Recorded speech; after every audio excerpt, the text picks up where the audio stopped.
Self-love is often spoken in a precautionary pretense, at which one is encouraged to love oneself enough or more than something or someone to avoid this or to attract that. Frequently, self-love is attributed to great confidence and high esteem. Yet what if these attributions are compromised and you are now tasked with forgiveness? I once perceived self love as being of mere avoidance. Self love was precautious. If I avoided disruptions, if I denied access to intolerance, I then felt as if I best embodied or expressed self love. Yet it was not until I was tasked with forgiving myself did I realize there were flaws in my theory of self love. I would love myself for all the success that it rewarded me, yet with my failures, I was so ungracious with myself. I would discipline myself. I would reprimand myself. Rather than acknowledging how well I handled a terrible situation or person, I instead blamed myself, as I should have known better. I could have done better. Why wasn't I cautious enough? As the afflicted, I would hold myself more accountable than I did the afflictor.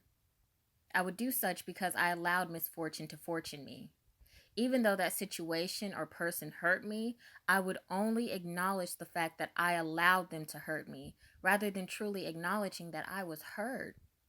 Not only was I negligent with my feelings, yet I too would be negligent in terms of accountability, as I would acknowledge the hurtful behavior, but I would never refer to my afflictor as being a hurtful person. Ultimately, I've learned for myself and from myself that self love is self grace. It can be spoken as a pretense, present tense, and past tense.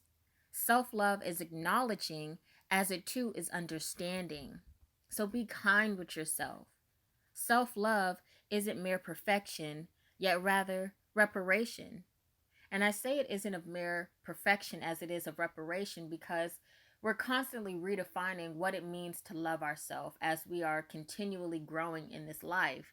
And when you approach self love as a pretense or as a precautionary, it's almost to preserve an aspect of yourself or to maintain or to acquire this perception of perfection rather than just redefining what it means to love yourself rather than reparation, if that makes any sense. It doesn't necessarily mean that you have to be destroyed or disrupted or tolerate the intolerance, but it's just simply understanding that if I do experience moments where I'm not affirmed in my confidence or affirmed in my self esteem, or if I'm not enforcing this esteem and confidence with others, then, it's okay. I acknowledge it. I'm understanding with myself. And all I can do then thereafter is repair, you know? So, again, just be patient with yourself. Know that self love is gracious. Know that self love is kind. Know that within self love, there are mistakes that are made, yet self love can be of reparation.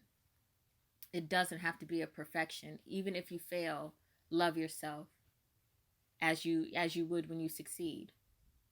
So that's it. That's me standing on my soapbox. Self love. I hope it resonates for you all. I love you all, and I'm sending nothing but positive. Positive. Look, positive. I'm sending nothing but positivity your way.